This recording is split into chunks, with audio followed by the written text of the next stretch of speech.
Class 6 history chapter 3 in the earliest cities, यानी कि पुराने वक्त के शहरों में क्या हुआ करता था उसके बारे में इसमें पढ़ना है। देखो, saving an old building, generally क्या होता है कि बहुत सारे हमारे पास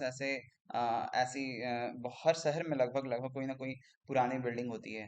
तो जनरली उसको क्या किया जाता है, तो आर्कियोलॉजिकल सर्वे ऑफ इंडिया जो है उसको प्रोटेक्ट करती है।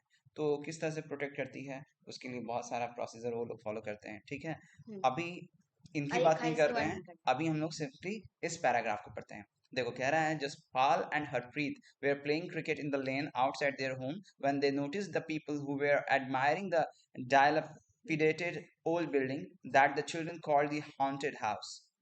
ठीक है, अब यहाँ पे क्या रहा है क्या कि जसपाल और हरप्रीत जो है, ठीक है, we are playing cricket in the lane outside their home. अपने घर के बाहर एक गली में वो लोग क्या कर रहे थे, तो मतलब क्रिकेट खेल रहे थे।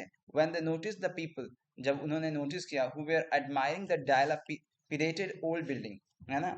ठीक है, तो जो उस सो वैसे ही मतलब कि उन्होंने नोटिस किया कि कुछ लोग बहुत ही एडमायर कर रहे थे, बहुत ही तारीफ और प्रशंसा कर रहे थे किस बिल्डिंग की, उस बिल्डिंग की जो कि मतलब वक्त के साथ क्या हो गया है, काफी पुराना हो चुका है। वो बिल्कुल एकदम बिल्कुल मतलब कि उसको कहते हैं ना, छिन्न छिन्न हो चुका है, टूट चुका है ना, उम्र की होने की वजह से, बहुत ज्यादा पुराना होने की वजह से। That the children called the haunted house, और जिस घर को बच्चे जो हैं वो क्या कहते थे, भूतिया मकान कहते थे। So look at the architecture, है ना। क्या लोग कह रहे हैं, लोग कह रहे हैं look at the architecture. Architecture क्या होता है भाई, said one of the man. उनमें से बहुत सारे लोग जो उसकी तारीफ कर रहे थे, जो उसके बारे में बता रहे थे, उनमें से एक ने कहा कि भैया इसकी आर्किटेक्चर देखो, have you seen the fine wood carving, क्या इस तरह का जो फाइन वुड कार्विंग है आपने देखा है ना। So asked one of the women, उनमें से एक औरत ने ऐसा भी कहा। अब उसके बाद, we must write to the minister so that she makes arrangements to repair and preserve this beautiful house. Why they wondered, would anyone be interested in the old run down house. बच्चे ने सोचा कि भैया ये तो मकान जो है वो तो बिल्कुल बर्बाद हो चुका है। तो अब ऐसी चीजों को, मतलब वो लोग कह रहे हैं कि भैया मिनिस्टर को जो है क्या करेंगे, तो एक चिट्ठी पत्र करेंगे, चिट्ठी विट्ठी लिखेंगे और लिख कर इसको अरेंज करवाएंगे, कुछ इस तरह का अरेंजमेंट करवाएंगे कि इसको रिपेयर करवाया जाए और इस तरह के खूबसूरत मकान को प्रिजर्व करवाया जाए। दैट मीन्स कि फर्दर डैमेज से उसको बचाया जाए। सो व्हाई दे वॉन्डर्ड, ऐसा उन्होंने सोचा। भैया क्यों सोचा, बिकॉज वो लोग बच्चे थे। अब वो बच्चे थे, अब हिस्ट्री में क्या होता है, हिस्ट्री में हम वो सारी चीज़ों को, है ना, हम लोग जानते हैं, पढ़ते हैं, जो एक वक्त में हुआ करती थी या फिर एक वक्त में कुछ इंपॉर्टेंस रखा करती थी। उस वक्त के लोग क्या सोचते थे, कैसे सोचते थे, किस तरह से सोचते थे, कैसे जीते थे, क्या पहनते थे, क्या बोलते थे, क्या उनके सोचने का तरीका था, उनके सोसाइटी में किस चीज़ को ज़्यादा अहमियत दी जाती थी, इन सारी तरह की चीज़ों को वो सोचते थे। तो इन्हीं सब चीज़ों को हम लोग एक्चुअली हिस्ट्री में पढ़ते हैं। अब देखो यहाँ पे दी स्टोरी ऑफ हड़प्पा। तुमने सुना होगा कि हड़प्पन सिविलाइजेशन नाम की एक चीज थी भाई। ये क्या था, तो जैसे आज हम लोग एक सिविलाइज्ड सिविलाइजेशन है, हमारी सिविलाइजेशन है जिसमें हम लोग जीते हैं और जिसमें हर तरह की चीजें हैं। इवन इसमें बहुत सारे लोग जो हैं, इवन खूबसूरत लोग एक पार्टिकुलर टाइप के लोगों को खूबसूरत कहते हैं। अगर मेल में अगर कोई लड़का है और लड़के में कोई खास तरह का, मतलब कि उसका कलर है, उसका खास तरह का फिजिक है, खास तरह का उसका मतलब पहनावा है, तो हम उसको कहते हैं क्या, कि वो बड़ा ही अच्छा है, बड़ा ही सुंदर है, बड़ा ही स्मार्ट है ना। उसी तरह औरतों में कहते हैं कि उसका एक खास फिजिक है, या उसका खास कलर है, या उसके बाल कुछ खास तरह के हैं। तो इस तरह से हम उसकी खूबसूरती को क्या करते हैं, एक्सप्लेन करते हैं। तो हर वक्त में ऐसा नहीं होता है, बहुत सारे देशों में, बहुत सारे शहरों में आज भी खूबसूरती जो है वो डिफरेंट डिफरेंट कैटेगरीज पे क्या की जाती है, तो बांटी जाती है। बट उसके बावजूद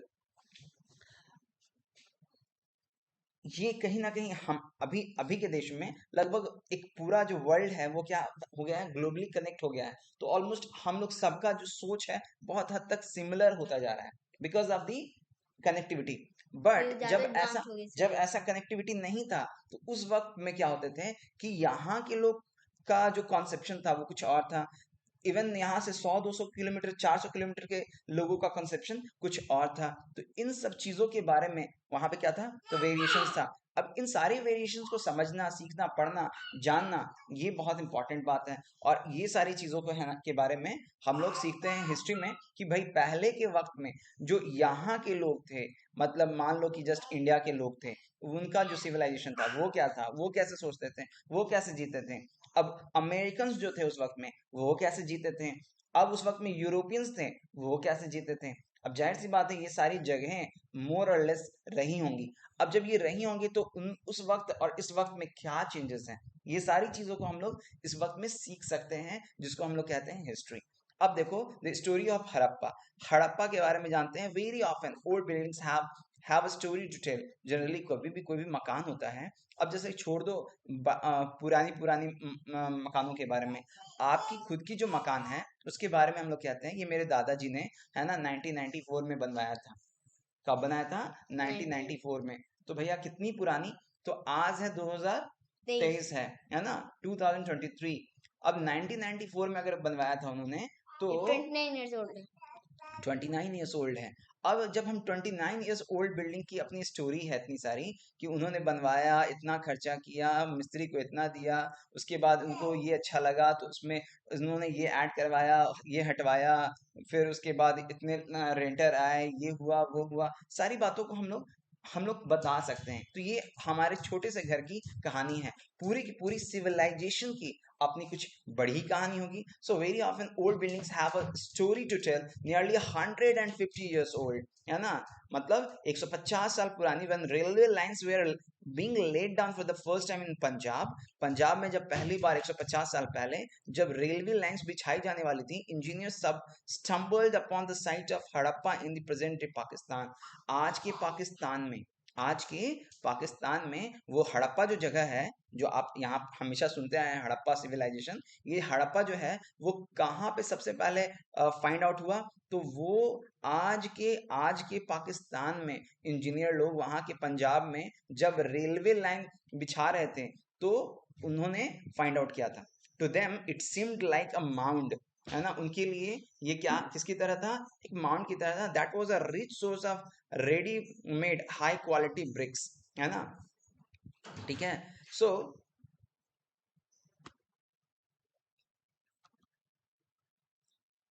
so to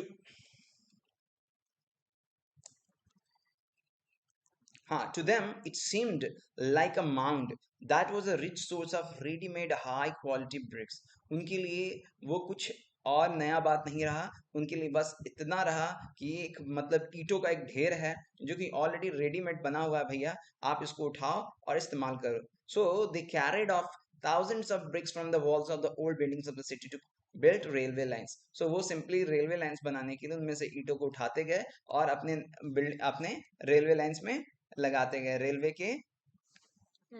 रेलवे के बहुत सारे बिल्डिंग्स में उन्होंने उन ईंटों को खपा दिया। अब ये जो बात हुई वो क्यों हुई, बिकॉज वो इंजीनियर्स थे, वो आर्कियोलॉजिस्ट नहीं थे, है ना। उन्होंने ये नहीं समझा कि इस चीज की क्या इंपॉर्टेंस है। उन्होंने बस इतना समझा कि मुझे रेलवे लाइन बनाना है, सो ये मुझे मिल गया है, अब मैं इन ईंटों को इस्तेमाल कर लूंगा। सो दिस इज वो बिकॉज तो इंजीनियर थे ना, उन लोग का तो कोई फर्क ही नहीं पड़ता बट था। एजुकेटेड तो थे, इनको इतना तो समझ होनी चाहिए थी। कोई बात नहीं, अब तो जो हो गया सो हो गया। So many buildings were completely destroyed, और उस वक्त में बहुत सारी ऐसी बिल्डिंगें थी जो कि कंप्लीटली पूरी तरह से डिस्ट्रॉय कर दी गई just because of this neglect.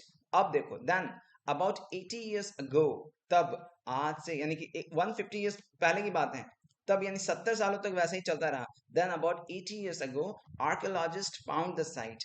तब आर्कियोलॉजिस्ट को यानी पता चला, ब्रिटिशर्स के द्वारा किया हुआ अब काम भैया है। वो ब्रिटिशर्स के ही द्वारा है ना एक्चुअली उस साइट को फिर फाउंड भी किया गया, है ना, 80 साल पहले।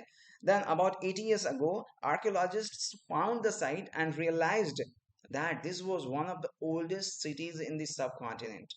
तब उन्होंने इस बात को एहसास किया, इस बात को रियलाइज किया कि ये जो पुरानी जो शहर हुआ करते थे उनमें से ये एक है जो कि हमने अभी तक खोजा था। तो ये जो खोज कर उन्होंने उसको बहुत सारे ईंटों को, बहुत सारे मकानों को, बहुत सारे बिल्डिंग्स को उन्होंने तबाह और बर्बाद कर दिया था, just because they are thinking it as a what, as a mound of bricks. So उसको मतलब ब्रिक्स के माउंट की तरह इस्तेमाल कर रहे थे। सो अब उन्होंने क्या किया, अब उन्होंने इस बात को रियलाइज किया कि ये तो जाहिर सी बात है, अब कहने का मतलब है कि एक दूध वाला दूध को पहचानता है, एक सोने वाला सोने को पहचानता है ना। उसी तरह से एक आर्कियोलॉजिस्ट ही पहचानता है कि भाई ये जो चीज है वो आर्कियोलॉजिस्ट के पॉइंट ऑफ व्यू से कैसी मतलब रियली में इम्पोर्टेंट है हो या नहीं सकती है, है।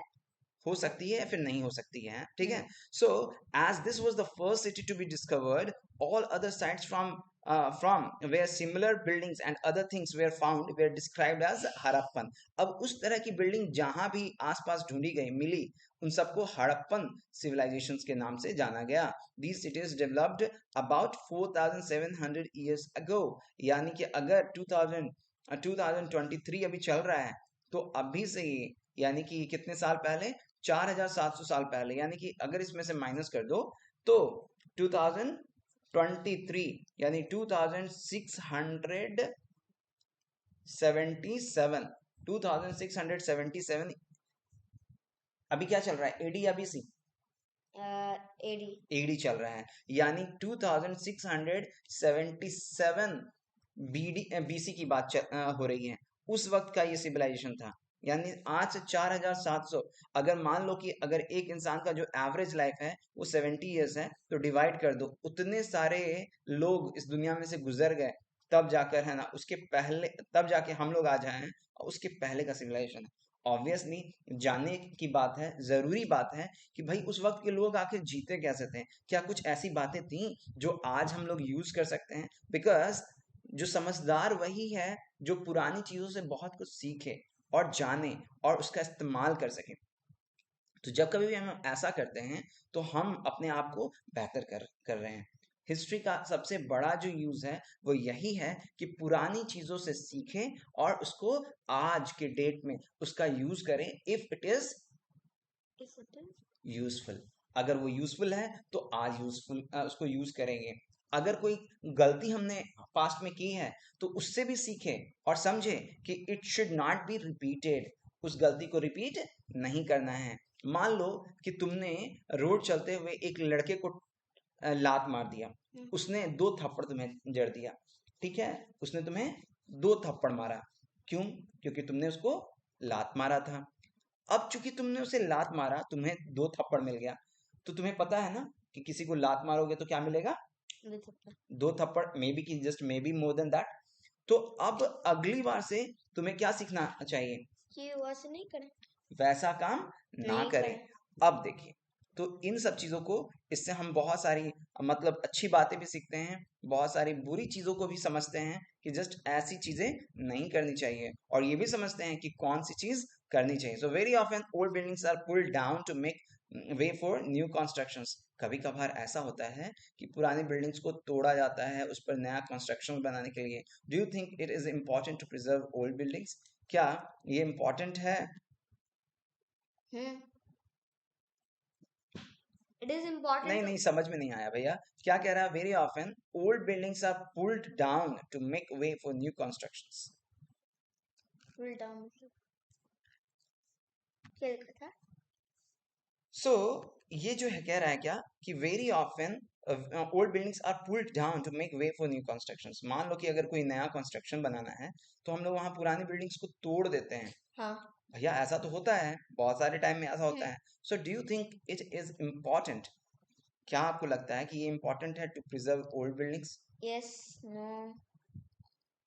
It's It is important to preserve holding, but only the ones that are but have something अब क्या special है in ना, them. अब क्या है कि हम अगर ओल्ड बिल्डिंग तोड़ ही दे रहे हैं तो भैया इसमें ऐसी कौन सी बात कर रहे हैं जो ओल्ड बिल्डिंग को प्रिजर्व करने की हो रही है? Because what we are doing, we are completely destroying a old building for the new one, so definitely it is not going to be conserved. Yes. Okay, so what is being done for the conservation of the old buildings? Nothing is being done as per the first statement. Am I right or wrong?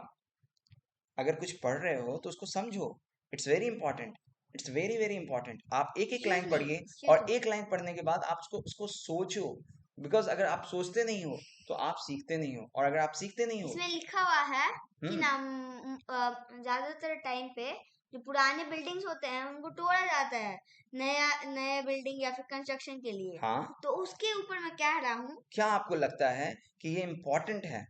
क्या important है? To preserve old buildings, कि इसको बचाना important है। हाँ,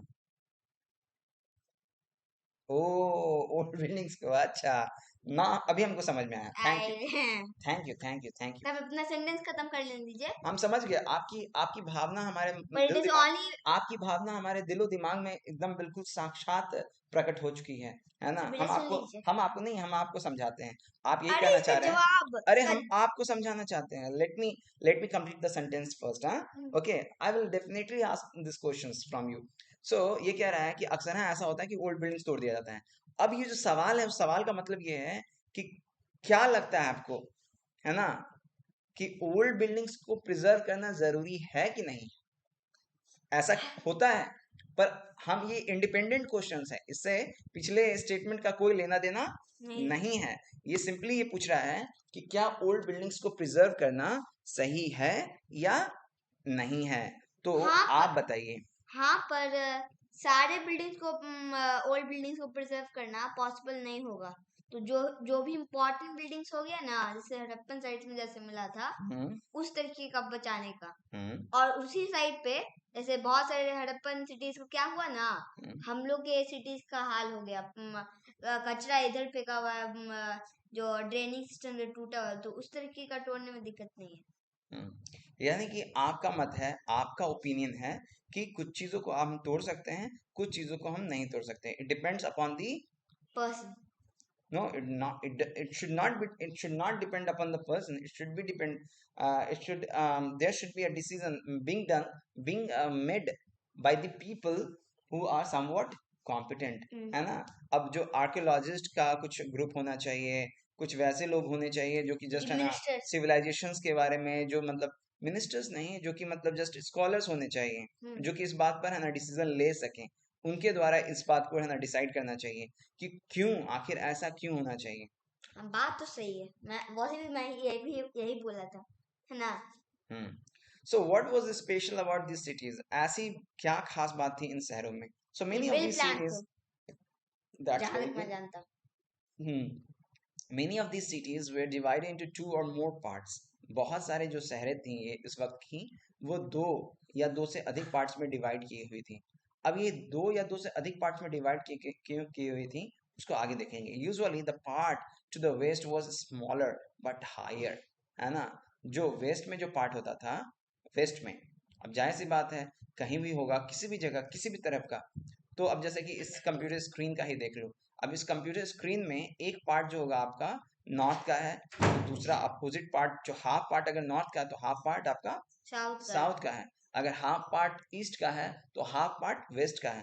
उसी तरह से पूछे डिफरेंस तो ये उसी तरह से अगर कोई मैप देख रहे हो तो उस मैप में अगर 50% पार्ट अगर ईस्ट का है तो 50% पार्ट वेस्ट का है। उसी तरह से बात कर रहा है। Usually the part to the west are smaller but higher. तो जो वेस्ट में होते थे, है ना, वेस्ट किस तरफ, अगर आप मैप में देख रहे हो तो मैप में जो आपका सर है, सर मुंडी, जो मुंडी है आपका, सर है, वो आपका नॉर्थ कहलाता है। क्या कहलाता है? वो नॉर्थ कहलाता है। जो नीचे का पोर्शन है ना, वो आपका साउथ है। जो राइट हैंड है, जो राइट हैंड है वो आपका ईस्ट है ना, वो क्या है? आपका ईस्ट है। और जो आपका लेफ्ट हैंड है वो आपका वेस्ट है। याद रखिएगा हमेशा, ठीक है? हमेशा याद रखिएगा। सर आपका नॉर्थ है, आपका पैर आपका ईस्ट है, पैर आपका साउथ है, राइट ईस्ट और लेफ्ट वेस्ट है। सो इजी तो है, पर याद रहे तब तो। अब देखिए यहाँ पर, usually the part to the west to the west was smaller, छोटा होता था, but higher. Archaeologist describe this as the citadel. इसको सीटाडेल कहते थे। क्या कहते थे? सीटाडेल। इसको याद करने के लिए आप ऐसा कर सकते हैं कि सीटाडेल नहीं, सीटाडेल। सीता जी जो थी, है ना, वो सीता जी तो जो थी वो क्या थी? माँ थी ना। माँ हमेशा ऊंचा स्थान रखती हैं, है ना? तो इसलिए सीटाडेल, सीता देवी जो थी, है ना। पापा इतना ज्यादा नहीं बोल रहा है, मैं सीख लूंगा किताब से, जरूरत नहीं है इतने का। नहीं, हम तो ऐसे सिखाएंगे, है ना। हम तो फिर ऐसे जो मुझे याद रहेगा वो अच्छा वो ठीक भी है ठीक है भुला ठीक है ठीक जाऊंगा। ठीक है। So archaeologists describe this as the citadel. Generally, the part to the east was larger but lower. और जो ईस्ट पार्ट में जो पार्ट होता था वो छोटा होता था पर साथ में लोअर होता था. This is called lower town. उसको simply lower lower town. Town कहते थे. Very often,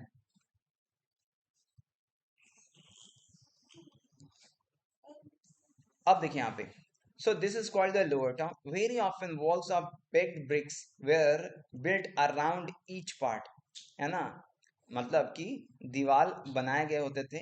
very often walls of baked bricks, यानी वहां की जो ईंटें होती थी वो पकी हुई ईंटें होती थी. अब जो घर में हम लोग का जो घर जनरली बनता है वो दो तरह के ईंटों से बनता है.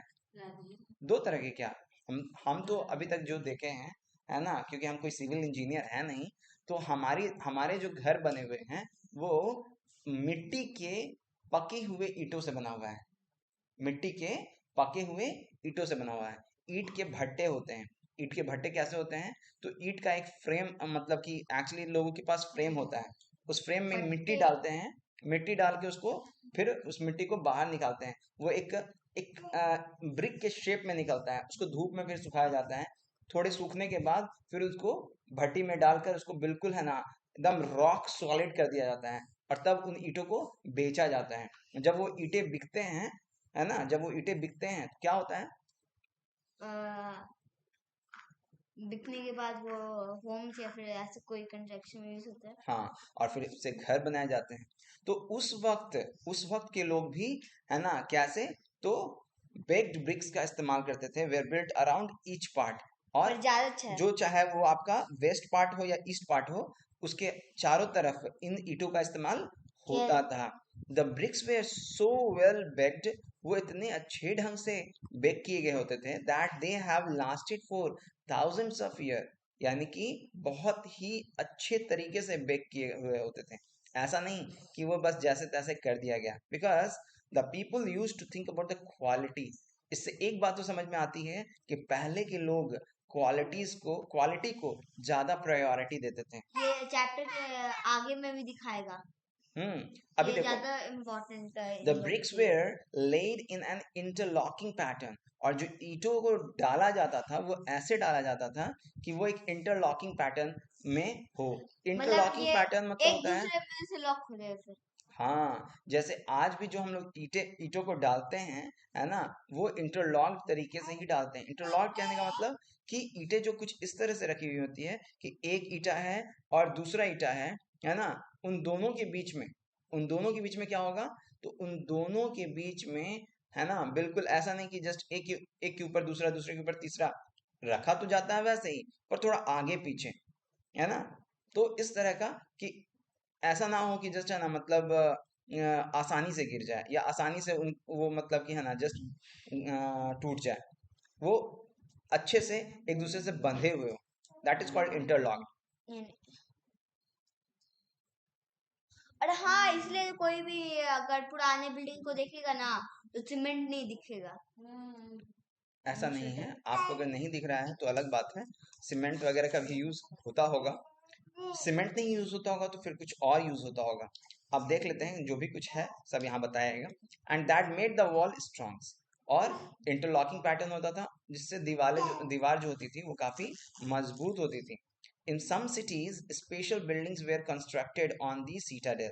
कुछ शहरों में ऐसा होता था, जो सीटाडेल जो पोर्शन था, जो वेस्ट का पार्ट होता था, जो कि हाइयर होता था, जिसको हम सीटाडेल कहते थे, है ना, वहां पे कुछ स्पेशल बिल्डिंग्स बनाए जाते थे. For example in Mohenjodaro a very special tank. Mohenjodaro में एक बहुत ही स्पेशल टैंक था which archaeologist called the great bath, है ना. तो उस टैंक को, टैंक मतलब समझते हो ना क्या होता है, जिसमें पानी भरा जाता है ना. तो वहाँ एक बहुत ही स्पेशल टैंक था जिसको आर्कियोलॉजिस्ट क्या कहते हैं, द ग्रेट बाथ कहते हैं. Was built in this area. इस एरिया में बनवाया गया था. This was lined with bricks coated with plaster. और इन दीवालों पर, मतलब ईंटें तो थी, ईंटों के ऊपर प्लास्टर भी किए गए थे. क्या किए गए थे, प्लास्टर भी किए गए थे. अब सोचने वाली बात है कि आज से 4700 साल पहले, है ना, 4700 ईयर्स बिफोर लोग प्लास्टर करवाते थे दीवालों पे। सोचने वाली बात है, यानी कि जस्ट आज ऐसी बात नहीं है कि हमने कुछ नया ढूंढ लिया है। This was being done much earlier and made water tight with a layer of natural tar, और उसको वाटर टाइट करवाया जाता था। ये सोचने वाली बात है, बहुत ज्यादा सोचने वाली बात है। आज भी जो हम घरों में अगर हम वाटर प्रूफिंग करवाते हैं तो उसके लिए सोचना पड़ता है। सारे लोग घर छतों में भी वाटर प्रूफिंग अच्छे से नहीं करवाते हैं, है ना। बहुत सारे लोग वाटर प्रूफिंग के बारे में सोचते हैं, पर उस और वक्त यहाँ पे तो ये एक पार्ट है बनाने का घर को। मतलब दैट मीन्स कि पहले के लोग काफी कम नहीं, बहुत हाईली डेवलप्ड होते थे, आर्टिस्ट होते थे। नाम खाली नाम की ये अर्लीस्ट है। हाँ वही तो, ये तो एक्चुअली ये आपके पहले आए इसलिए अर्लीस्ट है, बट आप ये तो नहीं कह सकते हो कि ये आपसे बैकवर्ड है ना। They were already living the future, है ना। सो ये एक्चुअली बेहतर थे, हमसे बेहतर थे। और हो सकते हैं कि जो भी कुछ अभी देखने वाली बात है, सारी बातों को अभी हम लोग देखेंगे। And made water tight with a layer of natural tar, there were steps leading down to it from two sides. और यहाँ जो ये जो टैंक था उनमें दो तरफ से, मतलब एक साइड से, जैसे मान लो फॉर एग्जांपल अगर जैसे अब स्विमिंग पूल वगैरह में होता है ना, तो उसी तरह से इसमें क्या थे, दो तरफ से सीढ़ियां बनी हुई थी, है ना। Steps leading down to it from two sides while there were rooms on all sides, है ना। और चारों तरफ से रूम्स भी बने हुए थे, ठीक है। यानी सोचने वाली बात है कि सारी चीजों का इंतजाम ऑलमोस्ट था। Water was probably brought in from a well and drained out after use, है ना। यानी कि कुछ ऐसा था जो प्रोबेबली यहाँ कहा जा रहा है। प्रोबेबली इसलिए because we can't be 100% sure about the things that has already happened in the past, because the evidences that we are having is not sufficient. If those evidence are not sufficient, we have to apply the word probably. We will have to apply the word probably because the evidences are not sufficient. Water was probably brought in from a well and drained out after use. जो पानी जो था वो कुएं से निकाला जाता था, उसमें डाला जाता था, और यूज के बाद उसको ड्रेन आउट कर दिया जाता था, उसको निकाल दिया जाता था। Perhaps important people took a dip in this tank on special occasions. ज्यादातर चांसेस है कि जो इम्पोर्टेंट लोग थे, जो काफी बेहतरीन लोग हुआ करते थे, जो काफी बेहतरीन लोग हुआ करते थे, जो मतलब कि खास लोग जो हुआ करते थे, वो लोग इसमें डुबकी लगा पाते थे। यानी कि जाहिर सी बात है, जो परहैप्स एग्जैक्टली प्रोबेबली की तरह है, ये हो सकता है। बिकॉज होने के लिए तो फिर वो भी है ना कि वाटर भी कहाँ से, तो वेल से लाया जाता था, आफ्टर यूज इसको ड्रेन आउट किया जाता था। उसी तरह से जैसे उस बात को कह रहा है, वैसे ही इस बात को कह रहा है कि जो उस वक्त के जो इम्पोर्टेंट लोग हुआ करते होंगे, शायद वही इसमें डुबकी लगा पाते होंगे, है ना। उनको स्पेशल ओकेजन्स पे डुबकी का मौका मिलता होगा, या फिर हो सकता है हमेशा। Other cities such as Kolibangan and Lothal had fire altars.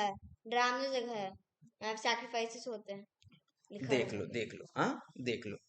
Other cities और दूसरे से, हरप्पा तो एक सिटी हो गया, उसके अलावा such as Kalibangan and Lothal had fire altars, है ना, where sacrifices may have been performed, वहां पे सैक्रिफाइसेस हो सकता है कि परफॉर्म होता होगा। So other cities such as Kalibangan and Lothal had fire altars. Fire altars क्या होता है पहले ये जान लो। Fire altars होता है जैसे हम लोग यज्ञ करते हैं, जैसे हम लोग हवन वगैरह करते हैं, तो वहां आग जलाने के लिए जो एक खास पार्टिकुलर एरिया बना होता है, जिसमें आग जलाने के बाद है ना, उसमें हम लोग किसी भी तरह की आहुति वगैरह देते हैं।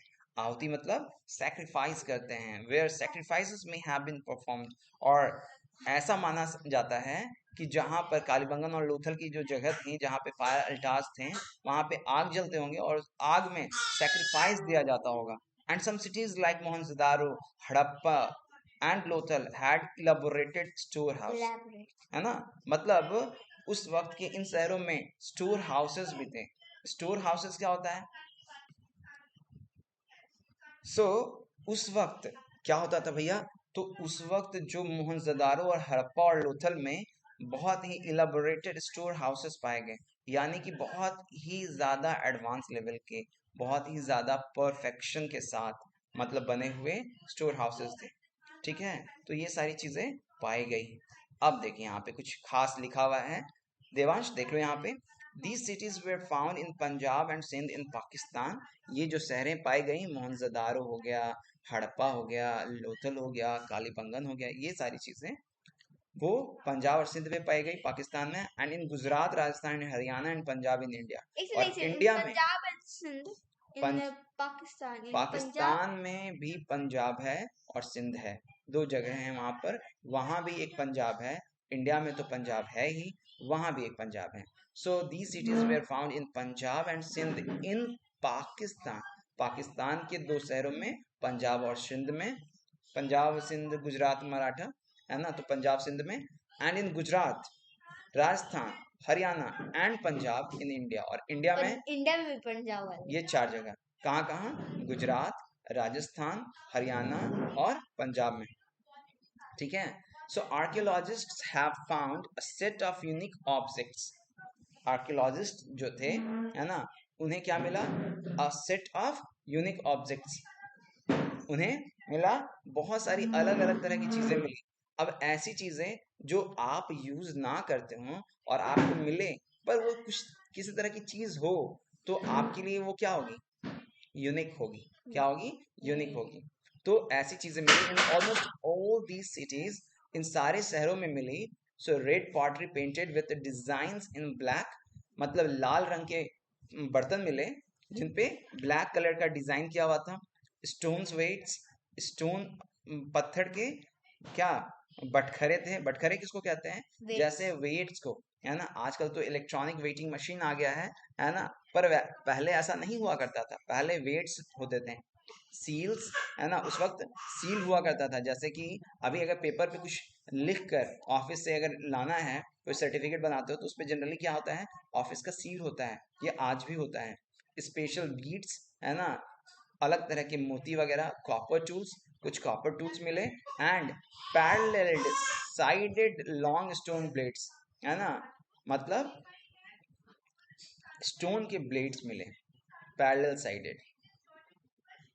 पैरेलल साइड्स मतलब उनके दोनों साइड्स जो हैं वो पैरेलल थे, मतलब कि लगभग लगभग चाकू की तरह। चाकू भी नहीं, चाकू में भी राउंड में जाके एक कॉर्नर में ये हो जाता है, उसमें बिल्कुल मतलब इन दोनों एजेस का जो डिफरेंस था वो लगभग लगभग सेम रहा होगा। अब देखो ये मैप, आजकल भी दिखता है स्क्रैपर साइज, स्क्रैपर से दिखता होगा। अब देख लो ये मैप क्या कह रहा है। मैप जो है ना, sketch map, not to scale. इसमें जो डिस्टेंस वगैरह है, आप इसको पहले तो मेजर नहीं कर सकते हो, बिकॉज कर भी सकते हो तो कहाँ लिखा हुआ है कि? हाँ, बिकॉज यहाँ पे क्लियर लिख दिया ना, आपको इन सारे इंस्ट्रक्शंस को तो देखना पड़ेगा ही। अब देखिए इस मैप में क्या दिखलाया जा रहा है, the earlier cities in the sub continent. सब कॉन्टिनेंट में जो सबसे पुराने पुराने शहर थे वो कौन कौन से थे? तो पहला देखो यहाँ पे ये नदी जो बह रही है वो क्या बह रही है? झेलम रिवर। यहाँ पे बगल में क्या है? चेनाब रिवर, रवि रिवर, और ये नदियां यहाँ बह रही हैं। और यहाँ ये हड़प्पा का हड़प्पा टाउन है, ये राखी गढ़ी है, ये राखी गढ़ी है यहाँ पे, ये कालीबंगन है, और ये गनवेरी वाला है, मोहनजोदारो यहाँ है, ये ये क्या है? सोत काको है ना। इन दोनों में से एक पंजाब है और इन दोनों में से एक सिंध है। अब देखते जाओ ये जो एरिया है ना, वो क्या है? चान्हुदारो है। ये क्या है? पाकिस्तान में धौलावीरा है। ये क्या है? धौलावीरा है। ये सुरकोतदा है। ये क्या है? सुरकोतदा है। और यहाँ पे ये क्या है? लोथल है। अब गौर से देखो यहाँ पे, ये गुजरात का कुछ हिस्सा दिख रहा है यहाँ पे। हाँ? ये गुजरात का हिस्सा दिख रहा है, पर क्या यहाँ पे फिर पाकिस्तान कहीं आपको दिख रहा है? यहाँ पे पाकिस्तान तो इसमें यहाँ से कटना चाहिए था ना, यहाँ पर से, यहाँ से ऐसे कटना चाहिए था। यानी इनमें से कुछ हिस्सा पाकिस्तान के अंदर पड़ता है, कुछ इंडिया में पड़ता है। ठीक है, वही तो दिखा तो हुआ है। आपको ये जो चीज है वो दिखलाया गया, the earliest city in the sub continent. Map 3 में आपको इस चीज के बारे में बतलाया गया। हम लोग एक खाली मैप लेंगे, उसमें ये प्रैक्टिस करेंगे कि ये जो झेलम रिवर है उस मैप में शो करेंगे कि ये झेलम रिवर जो है वो कहाँ पर है, किस जगह से किस जगह फ्लो कर रही है, फिर चिनाब कहाँ है और रवि कहाँ है। एटलीस्ट इतना तो हम जान सकते हैं कि झेलम जो है वो ऊपर बह रही है, यानी नॉर्थ साइड में है झेलम, उसके बाद और रवि उसके बाद है। ठीक है, इंडस आपका यहाँ पे है। इंडस से ही ये सारी जो नदियां हैं वो क्या हुई हैं, स्प्लिट हुई हैं। और आप गौर से देखें यहाँ पे तो ऑलमोस्ट जितने भी सिविलाइजेशंस हैं वो सारी की सारी नदियों के आसपास ही डेवलप हुए हैं। इसके क्योंकि उस इसके पीछे का जो वजह है बड़ा ही सिंपल है, बिकॉज इंसान जो है चाहे वो आज का हो या आज से कई सौ साल पहले का हो, उन्हें जीने के लिए जो चाहिए था वो चाहिए था पानी, है ना। और पानी जहाँ है वहाँ जीवन की और बाकी आवश्यकताओं की पूर्ति भी हो पाना बहुत ही ज्यादा असंभव सी नहीं नहीं प्रतीत होती थी। तो जाहिर सी बात है जहाँ पानी होगा वहाँ खेती भी कर पाएंगे वो, और खेती के साथ साथ उन्हें पीने का पानी, जीने का पानी, नहाने का पानी, धोने का पानी, वो सारे तरह की आवश्यकताएं वहाँ जो होंगी उनकी वो पूरी होंगी। और जब ये सारी चीजें जब उनकी पूरी होंगी तो उनका भला होगा। ठीक है, अब चलो देखते हैं अगला पेज। एक सेकंड। हम्म, ये पहले इसके बारे में कहीं पढ़ाया गया, ये वाला मुझे पिक्चर याद है। हाँ, लास्ट पिछले तुम री इनकारनेट हुए हो ना, पिछले जन्म में तुम आर्कियोलॉजिस्ट थे, इसलिए हाँ? तुम्हें थोड़ा बहुत याद आ रहा है। अरे नहीं, पिछले आओ आओ क्लास में। आओ आओ, इस जन्म में तुम्हें पढ़ाए हम ग्रेट बाथ के बारे में। ग्रेट बाथ मतलब ग्रेड पर उस वक्त का स्विमिंग पूल। अब गौर से देखो यहाँ पे ये सीढ़ियां हैं, वो दूसरी तरफ की सीढ़ियां हैं। तो उसने कहा था ना कि जो सीटाडेल में होता था वो क्या पाया गया सीटाडेल में, तो एक ग्रेट बाथ पाया गया जिसमें सीढ़ियां दो तरफ से हैं जो ऊपर से नीचे आने को है ना। तो स्विमिंग पूल में जाने का रास्ता, ठीक है। और इसमें जो जो ब्रिक्स थे उसको क्या किया गया था, प्लास्टर किया गया था, और उसके ऊपर एक टार का कोटिंग था जो उनको वाटर प्रूफिंग के लिए था, उनको वाटर प्रूफ बनाने के लिए उसके ऊपर टार का नेचुरल कोटिंग था। तो ये जो कोटिंग जो है वो किया गया था। तो सोचने वाली बात है कि ये सारी चीजें पहले के लोग भी जानते थे, how to make efficient how to make efficient houses, waterproof drain, streets, material. Everything. ठीक है, तो ये आपको ये पिक्चर है, आप देख रहे हैं यहाँ पे ये सारी चीजें जो हैं वो आज की नहीं, वो काफी पुरानी हैं। बट ऑलमोस्ट आज की चीजें भी लगभग ऐसी ही मतलब की दिखती हैं ना। कोई स्विमिंग पूल में भी जाइएगा तो थोड़ी इसके अलावा कुछ और मिलेगा। अब देखो डिफरेंस ये यहाँ है पे कि ब्लू रहेगा। Houses, drains and street. अब उस वक्त के घर कैसे होते थे, उस वक्त की नलियां कैसी होती थी, नाली, है ना। नलियां किसको कहते हैं, जिसमें से पानी, घरों का पानी बहता है ना भाई। और एंड स्ट्रीट्स, और घरों की घर कैसे होते थे, उनकी नलियां कैसी होती थी और उनकी गलियां कैसी होती थी। सोचने वाली बात है कि उनकी नलियां कैसी होती थी और उनकी गलियां कैसी होती थी। इन सारी चीजों के बारे में हम इस में पढ़ेंगे। अब देखिए यहाँ पे क्या रहा है, how bricks were arranged to build walls in Harappan cities. गौर से देखो यहाँ पे जो ईंटें हैं वो इस तरह से अरेंज किया जा रहा है। गौर से देखो अगर तो स्लोपी टाइप से है ना। अब नीचे में अगर ईंटें बहुत ज्यादा एरिया कवर करेंगी और फिर धीरे धीरे ऊपर अगर जाएंगी तो जाहिर सी बात है उनके गिरने की जो संभावना है बहुत कम हो जाएगी, है ना। यानी कि लगभग लगभग ऑलमोस्ट स्लैंटिंग वॉल्स होते थे, है ना। तो इसमें ये सारी जो दीवार होते थे और दीवार काफी मोटे मोटे होते थे, तो जाहिर सी बात है तो इनके उनको काफी मतलब कि प्रोटेक्शन मिलता था। गौर से देखो क्या था, देख रहे हो। और इनका इंटरलॉकिंग जो कुछ इस तरह का है कि एक सारे ईंटें लगभग एक साइज के हैं, है ना। पर उन ईंटों को इस तरह से रखा जा रहा है थोड़ा पीछे करके। तो अब जाहिर सी बात है एक ईंट का के ऊपर जो प्रेशर, जो सबसे आगे वाला ईंट है उसके ऊपर जो प्रेशर है, उसके पीछे वाले ईंट का प्रेशर उसके ऊपर बना हुआ है, फिर उसके पीछे थोड़ा ईंट पीछे करके रखा गया तो उसके ऊपर उस ईंट का प्रेशर है। तो हर ईंट ऊपर वाले ईंट से क्या है, अच्छे से दबा हुआ है। अगर सच में ये लोग हड़प्पन सिविलाइजेशन के लोग, एक तरफ से ऐसा है और दूसरे तरफ से भी वैसा है, तो जो गिरने का संभावना है वो तो बीच में है, और बीच में क्या है, ईंट ही ईंट है। तो अगर दोनों तरफ से इसी तरह का स्लेंटिंग देगा तो ये पूरी तरह से क्या होगा, अनब्रेकेबल हो जाएगा। अनब्रेकेबल हो जाएगा। और इस तरह के इंटरलॉकिंग और ऐसे ऐसे कई एक तरह के इंटरलॉकिंग का इस्तेमाल वो लोग करते थे, और बहुत बहुत कुछ सोचते थे। सब वक्त के लोग जो हैं वो अपने अपने लेवल से है ना चीज़ों को बेहतर बनाने की कोशिश करते रहे हैं, और उनमें है ना कुछ ऐसे हैं जो हमसे भी बेहतर थे, कुछ ऐसे हैं जो कि हम लोग से भी खराब थे, जो हमसे खराब थे। देखो देवांश, तो ये जो तुम ईंटों का जो वॉल्स देख रहे हो है ना, इसको अच्छे से गौर से देखने और समझने की बात है कि किस तरह का अरेंज किया गया है। हम लोग को टाइम देना होता है ना, डिपेंड करता है कि हम लोग किस तरह से टाइम देते हैं। आप गौर से देखो तो इसको देख के भी बहुत कुछ सीखा जा सकता है। क्या ये जो वॉल्स हैं वो क्या खड़ी खड़ी दीवार है? नहीं, ये जो दीवार है वो थोड़ी सी चूंकि स्लैंटेड है।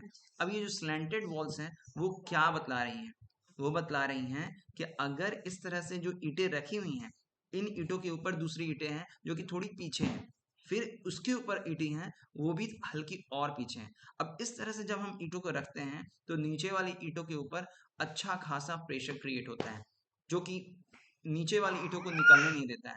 तो विदाउट सीमेंट भी वो ईंटें जो होंगी वो क्या होगी, बहुत मजबूत हो। अब जाहिर सी बात है जब हम अगर इस तरह से अगर हम पीछे की ओर अगर मुड़ते हैं, दैट मीन्स कि हर ईंट उसके थोड़े पीछे रखते हैं, थोड़े पीछे रखते हैं, तो वैसे कंडीशन में क्या होगी, ईंटों की काफी मतलब दैट मीन्स कि ईंटों को हमको बहुत नीचे भी बहुत दूर तक रखना पड़ेगा और बहुत ज्यादा इसकी चौड़ाई होगी।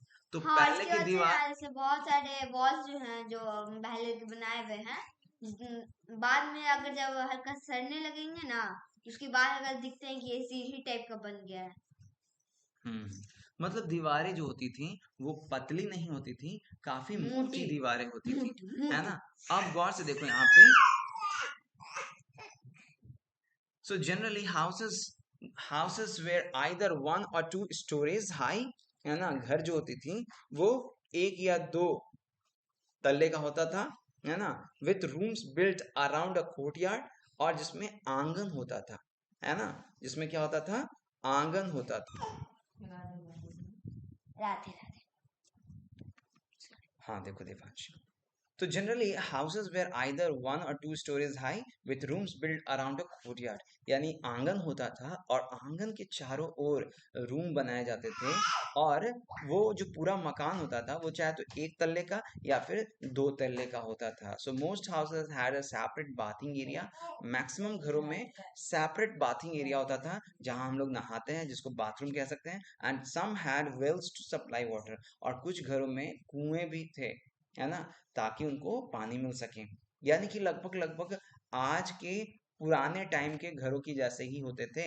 So many of these cities had covered drains, और इनमें से बहुत सारे ऐसे शहर थे जिनके जिनके जिनमें जो नाले थे या नालियां थी वो कवर्ड होती थी। वो कैसी होती थी, कवर्ड होती थी। आज भी बहुत सारे शहरों और गांव में ऐसी बातें नहीं देखने को मिलती हैं, है ना, बिकॉज हम लोग कह सकते हो कि कि वो ज्यादा क्या थे, केयरिंग थे, है ना, अपने हाँ, हेल्थ को लेकर। बिकॉज अगर नालियों को अगर आप कवर करके रखते हो तो इससे किसी भी तरह का जैसे कि मॉस्किटोज वगैरह जो अगर फैलता है। वैसे ये बात तो सही बोल रहे हैं आप, पर स्कूल में ये चैप्टर पढ़ाया गया तो उसमें एक वीडियो प्ले किया गया क्लास में। वो एक कारण और भी इसलिए था ना कि ये इफेक्टिव यूज करते थे एरिया का। हाँ, जो नाली था यानी कि ना अगर हम उसको वो कवर स्ट्रीट करके, के बीचों बीच में था, तो अगर नहीं कवर करे तो फिर सीधा नीचे गिर जाएगा। हाँ तो ऑब्वियसली बात है कि हम इसमें पूरा पूरा बढ़िया से उस जगह का इस्तेमाल भी करते थे, यानी कि वो एक अच्छे इंजीनियर्स भी हुआ वहाँ वहाँ पे अच्छे इंजीनियर्स भी हुआ करते थे। So many of these cities had covered drains, notice how carefully these where laid out in straight lines, although you can not see it, each drain had a gentle slope so that water could flow through it. और लगभग सारे drain में बहुत ही, ऐसा नहीं कि बहुत ज्यादा स्लोप होता था, एक बहुत कम। जेंटल स्लोप था जितना कि आप ना ही सी भी ना कर पाए। हाँ, exactly. मतलब फील So देख नहीं very पा रहे often तो drains in दिखेगा अपने। houses were connected to the those on the street. और जनरली घरों की जो पानी निकलने का निकासी होता था वो गलियों में जो ड्रेन्स होते थे उससे कनेक्टेड होते थे, and smaller drains led into bigger ones, और जो छोटी छोटी नालियां होती थी वो बड़े नालों में जाके मिलती थी बेसिकली मेन एज वाला, बेसिकली मेन वाला जैसे वो साइड हो गया। हाँ, जैसे कि हमारे घर की जो का पानी जो है वो गलियों के पानी में जाता है, और गलियों का पानी जो होता है वो बड़े नाले में जाता है, और बड़े नालों का पानी जो होता है बड़े नहर में जाता है, और नहरों का पानी, वो गंदे पानी वाला नहर का पानी, वो फिर है ना नदियों और समुद्र में जाता है। जनरली आज ऐसा ही होता है, उस वक्त भी कुछ वैसा ही होता था। So as the drains were covered, जो कि ड्रेन्स कवर्ड थे, inspection holes were provided at intervals to clean them. अब जाहिर सी बात है कि चूंकि कवर्ड अगर रहेंगे तो उनको क्लीनिंग की भी जरूरत होगी ना। अब ये क्लीनिंग के लिए इंस्पेक्शन होल्स दिए जाते थे, जैसे कि आज भी हम लोग होल्स देते हैं, तो ऑलमोस्ट बहुत कुछ मतलब ऐसी खोले चीज जा सकते थे जैसे आप उनको जैसे उनको खोल के साफ किया जा सकता था। So inspection holes were provided at intervals. Intervals मतलब कि अभी मान लो कि जस्ट हर 500 मीटर्स पे, 200 मीटर्स पे, 400 मीटर्स पे हमने होल्स दे दिया। अब ये जो होल्स दिया किस लिए, तो to clean them. All three houses, drains and streets were probably planned and built at the same time, है ना। जितनी भी तीनों चीजें जो थी, चाहे वो गलियां, वो चाहे नाले हो, या फिर जो गलियां हो, या फिर जो घर हो, वो सब कुछ सोच समझ कर एक ही वक्त में बनाए जाते थे। जैसे कि आज हमारे जो घर होते हैं वो भी उतने अच्छी तरह से प्लान्ड वे में नहीं बनाए जाते हैं, जैसे कि प्लांट नहीं होते हैं। हाँ, मतलब आज भी जो घर होते हैं कुछ इस तरह से बनाए जाते हैं कि घरों की, हम लोग बहुत बार ऐसा होता है कि घर जस्ट बन जाते हैं और उसकी घरों का प्लानिंग होता है, और उसकी नाली कैसे बनना है, क्या करना है। फिर कभी कभी क्या होता है, उसके बाद रोड बन जाता है, रोड कभी ऊंचा चला जाता है, घरों का साइज हाइट थोड़ा नीचे रह जाता है, तो फिर घरों से जो नालियों का पानी है उसको बहा पाना मुश्किल हो जाता है, फिर घर के लेवल को थोड़ा राइज करना पड़ता है। तो ये सारी चीजों को एक्चुअली है ना, हम लोग को ये थोड़ा सा मिसमैच हो जाता है। अब पहले ऐसा ये मिसमैच नहीं हुआ करता था, उस वक्त सब चीज सोच समझ के बनाया गया था। List at least two differences between the houses described here and those that you studied about in chapter 2. अब जो चैप्टर 2 में आपने पढ़ा और यहाँ जो आपको हाउस बताया जा रहा है, इन दोनों को आपको क्या करना है, इनमें दो डिफरेंस आपको ढूंढना है और बताना है। ठीक है, अब देखो लाइफ इन दी सिटी, ये पढ़ाएंगे नेक्स्ट